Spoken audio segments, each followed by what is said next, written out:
Então, curiosidade, hora da curiosidade. Bom, a minha curiosidade é sobre semáforos, né? Mas não é sobre semáforos no Brasil, é sobre semáforos na Alemanha. Então, vamos falar um pouquinho sobre o símbolo, né? Que hoje é um souvenir.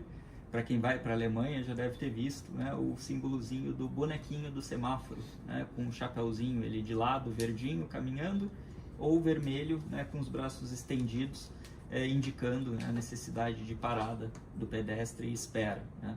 Esse símbolo se chama Ampelmännchen, se o meu alemão está correto, está em dia. Né? Pois é. Que a tradução literal é justamente homenzinho do semáforo. Ah, é? Exatamente, é isso mesmo a tradução. E foi um dos poucos símbolos, né, que restou aí da Alemanha Oriental. Né? Então foi algo que restou da Alemanha Oriental e que expandiu para toda a Alemanha, se tornando um símbolo nacional. Né? Então essa é a curiosidade, né? Mas ela emenda também com uma situação bastante curiosa a respeito de semáforos na Alemanha, que é uma demonstração clara do que a gente falou antes, de um dos capítulos do livro, inclusive, de segurança viária, que é a questão da cultura de segurança no trânsito. Alguns anos atrás eu tive a oportunidade de passar um certo tempo na Alemanha, então eu tive a oportunidade de conviver com alguns alemães, e como todo bom brasileiro, a gente questiona o comportamento seguro dos alemães. Né? Então, numa situação de parada num semáforo, esperando o verde do pedestre para atravessar, e não vinha ninguém, né? E eu perguntei, não vinha ninguém de carro. Não vinha ninguém de carro. E eu perguntei para o alemão, tá, mas quando não vem ninguém, vocês não atravessam? Né? Foi a pergunta típica de um brasileiro. Né?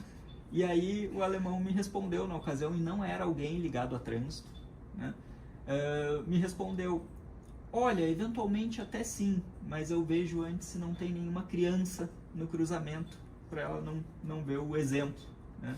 Então, se eu faço algo, né, que vai contra, né, as leis de trânsito, eu faço, né, tentando não transmitir um exemplo para alguém que talvez vá carregar isso para a vida inteira. Né? Então, esse eu acho que é uma boa evidência do que é cultura de segurança no trânsito, algo que a gente precisa mirar aqui no Brasil.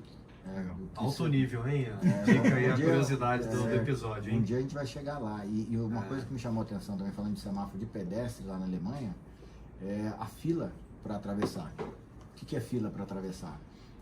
Aqui a gente está acostumado no Brasil, é o seguinte, o semáforo está fechado para o pedestre. Se tiver a oportunidade de passar entre os carros, eventualmente alguém acaba passando. Mas quando não tem uma via movimentada e tal, o que a gente começa a ver? Um acúmulo de gente na esquina, né, para poder atravessar. E aí tem uns que não vão achando espaço, já começa a descer para a rua e tal. E me chamou a atenção lá na Alemanha, porque eles fazem uma fila para atravessar. Então assim, eu cheguei, estou ali esperando a travessia. Você chega, você não vai vir do meu lado, você vem atrás de mim. E o outro atrás, eu via fila assim, às vezes 4, 5 pessoas numa fila. E aí que eu fui entender que era, na verdade, a ordem. Você chegou depois, vai atravessar depois. Se o tempo de semáforo não desce, vai ficar para a próxima. Então, também demonstra essa organização, essa disciplina que se resulta na cultura de segurança viária. E acho que, já que estamos no tema semáforos, né, uma dica barra curiosidade, né, no Brasil a gente vê muito, né, em muitas cidades, o tempo do vermelho piscante do semáforo para o pedestre. E o que a gente percebe? Que muitas vezes ele não é suficiente. Então esse tempo não é um tempo arbitrário, ele é um tempo que deve ser suficiente para aquele pedestre que começou a travessia quando o vermelho já está piscando, né? Então ele botou o pé, começou a piscar o vermelho, ele tem que ter tempo suficiente para atravessar sem correr, né? Para terminar a sua travessia. Então fica uma dica aí também para os programadores de semáforos levar isso em consideração, porque o pedestre não tem que correr depois que ele começou a atravessar. E a gente ainda calcula, Thiago, 1,2 metros por segundo? 1,2 metros por segundo, pode ser, dependendo da área, se é próximo ao hospital, próximo a, enfim, algum estabelecimento, né, que as pessoas tenham alguma restrição de mobilidade, pode ser até menos que isso.